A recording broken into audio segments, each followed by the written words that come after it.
شادی کے لیے کوئی اچھا عمل بتائیے، اچھے شوہر ملنے کے لیے کوئی دعا یا وظیفہ. یہ کسی خاتون نے سوال پوچھا ہے. دیکھو میری عادت ہے میں صحیح جواب دیتا ہوں. ٹھیک ہے نا، میری عادت ہے کہ میں کوشش کرتا ہوں کہ سیاسی جواب نہ دوں، جو بات صحیح ہے وہ کر دوں. تو یہ جو آج کل خواتین کی شادی نہیں ہو رہی، اس کا حل یہ نہیں ہے کہ خواتین وظیفے پڑھنا شروع کر دیں.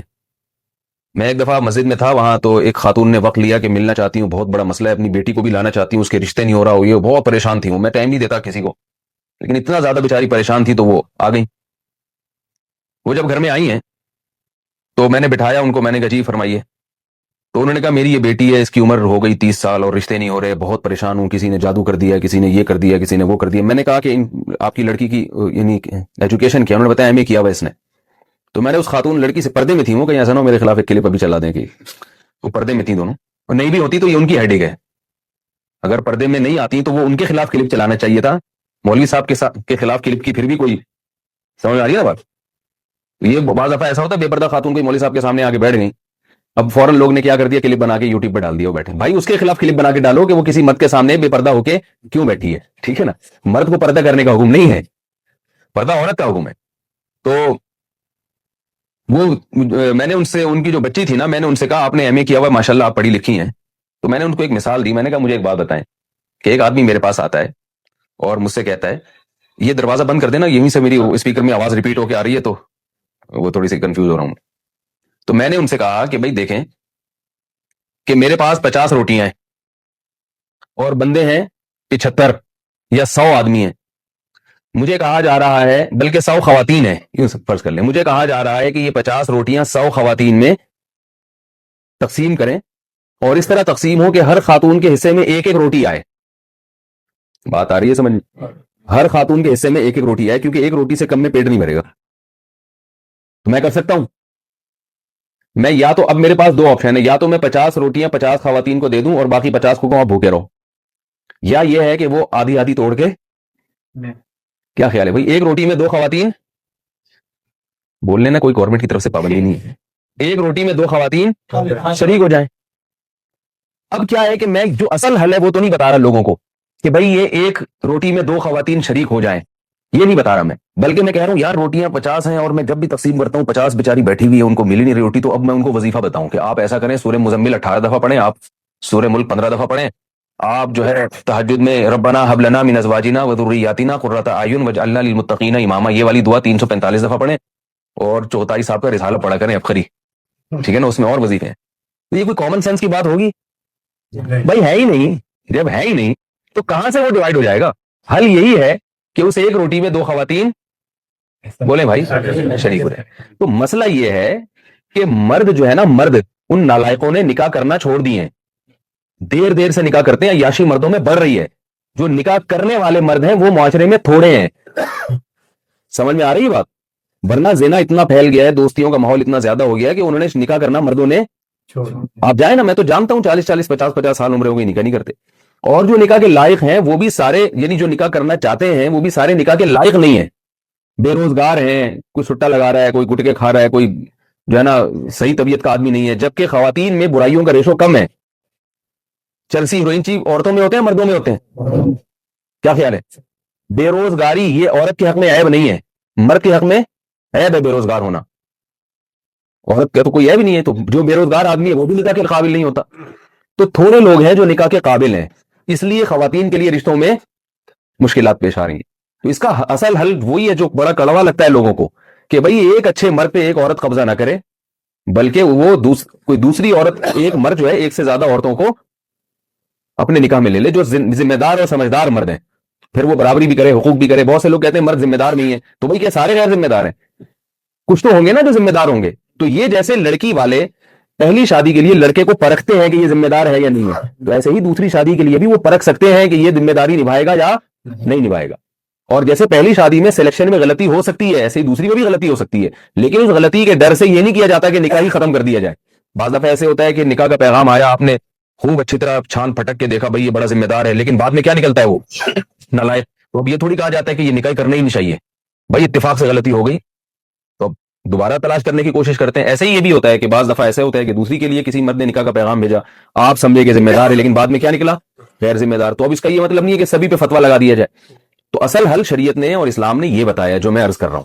تو جب تک اس کو معاشرے میں فروغ نہیں دیں گے, خواتین کی مشکلات حل نہیں ہوں گی. آپ عربوں میں جا کے دیکھ لو, پہلے تو عربوں میں یہ تصور نہیں تھا سعودی عرب میں کہ کوئی خاتون کی عمر زیادہ ہو جائے یا وہ بیوہ ہو دوبارہ شادی نہ ہو. اب سعودی عرب میں اتنے مسائل کھڑے ہو گئے ہیں, لڑکیوں کی عمریں نکلتی چلی جا رہی ہیں. عربوں میں ایسا ہو گیا ہے, حالانکہ یہاں تو جہیز کا رواج بھی نہیں ہے. تو یہ پوری دنیا میں ایک المیہ بن چکا ہے, اس لیے کہ مردوں میں عیاشی بڑھ رہی ہے, زنا پھیل رہا ہے, لڑکیوں سے دوستیوں کا رواج بڑھ رہا ہے, طلاقوں کا ریشو بڑھتا چلا جا رہا ہے. تو ذمہ دار آدمی مارکیٹ میں کم نہیں ہے, شارٹ ہیں. مارکیٹ میں کیا ہو رہے ہیں, شارٹ بھی ہے اور مہنگے ہوتے جا رہے ہیں. جو چیز مارکیٹ میں شارٹ ہوتی ہے وہ کیا ہوتی ہے, مہنگی. تو مہنگے ہوتے جا رہے ہیں. تو جب مہنگے ہوتے جا رہے ہیں تو ان کے نخرے بڑھے.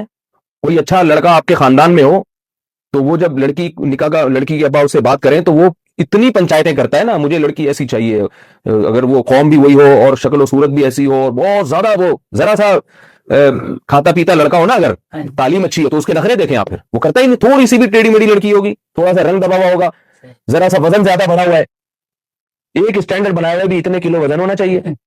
یہ لڑکوں کی بات کر رہا ہوں. اور لڑکیاں اوٹ پٹانگ مردوں سے شادیاں کر رہی ہیں. میں نے سینکڑوں نکاح پڑھائے ہیں, آپ یہ نہ سمجھے کہ میں ہوائی باتیں کر رہا ہوں. سینکڑوں نکاح پڑھائے ہیں. بڑی اچھی اچھی خاندان کی لڑکیاں, جب نکاح پڑھاتا ہوں تو دولہا دیکھ کے میں ڈر جاتا ہوں کہ یار اس کا اتنے اچھے خاندان کی لڑکی کا نکاح اس مکھنچو سے ہو رہا ہے.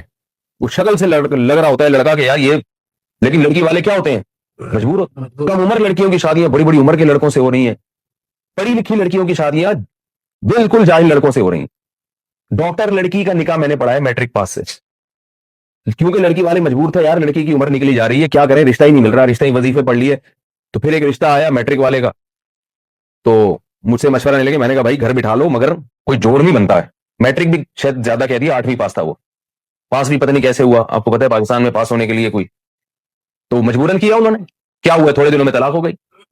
طلاق کیوں ہوئی ہے کہ وہ لڑکی کے پیسے پہ نزدیک ڈاکٹر ہے, تو ہمارا بچہ تو کچھ کر نہیں سکا, تو بہو کما کے کھلائے گی, ڈاکٹر ہے. ظاہر ہے یہ بے جوڑ کی شادی ہوئی نا, بے جوڑ کا نکاح ہوا. تو وہ جب نہیں کھلا رہی ہے, وہ اس کو عورت کو یہ احساس ہوتا ہے میں کیوں کھلاؤں بھائی, یہ کیا ہے پورے.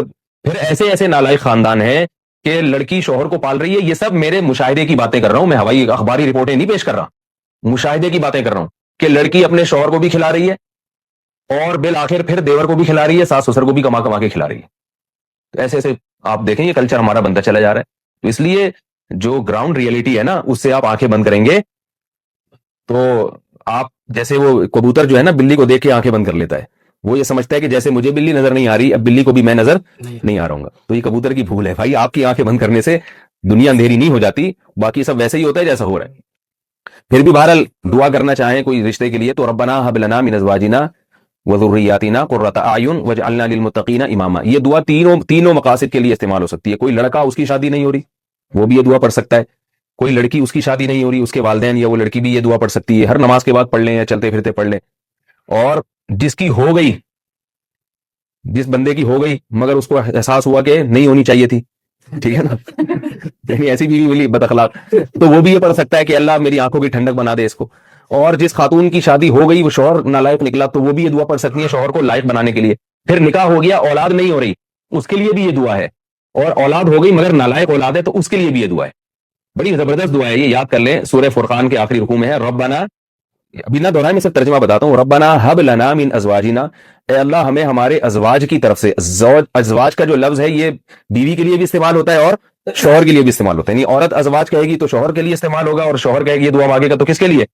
تو اے اللہ تو ہمیں ہماری ازواج کی طرف سے قرۃ اعین, آنکھوں کی ٹھنڈک عطا فرما, اور ذریت یعنی اولاد کی طرف سے بھی.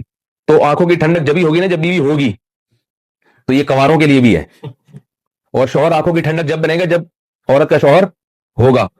تو یہ یعنی شوہر کی ملنے کے لیے بھی اچھی دعا ہے. اور پھر شوہر نالائق ہے تو اس کو آنکھوں کی ٹھنڈک اللہ بنا دے, اس کے لیے بھی ہے. پھر اس میں ضروریات نیک یعنی اولاد کے لیے بھی ہے کہ اولاد کو بھی آنکھوں کی ٹھنڈک بنا. تو اولاد ہوگی تو آنکھوں کی ٹھنڈک بنے گی نا, تو اولاد ہونے کی بھی دعا ہے. اور اولاد اگر بگڑی ہوئی ہے جو آنکھوں کی ٹھنڈک نہیں ہے, آنکھوں میں اسے دیکھ کے مرچیں لگنا شروع ہو جاتی ہیں, ٹھیک ہے نا, ایسا نالائق اولاد ہے, تو اس کے لیے بھی ہے یہ دعا. تو اس لیے یہ سورہ فرقان کی دعا ہے, آخری رکوع میں ہے, ربنا هب لنا من ازواجنا وذریاتنا قرۃ اعین واجعلنا للمتقین اماما.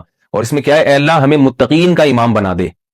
اس کا کیا مطلب, ہمارے ماتحت جتنے ہوں سب نیک پرہیزگار ہوں, کیونکہ ہر ایک کے ماتحت کوئی نہ کوئی ہوتا ہے. ماں باپ کے ماتحت کیا ہوتی ہے, اولاد ہوتی ہے. تو اللہ ہمیں پرہیزگاروں کا امام بنا, یعنی ہماری اولاد کو کیا بنا دے, نیک بنا دے. شوہر کہہ رہے میری زوجہ کو کیا بنا دے, نیک بنا دے. تو یہ ساری اس بڑی جامع دعا ہے, اس لیے اس دعا کو مانگنا چاہیے.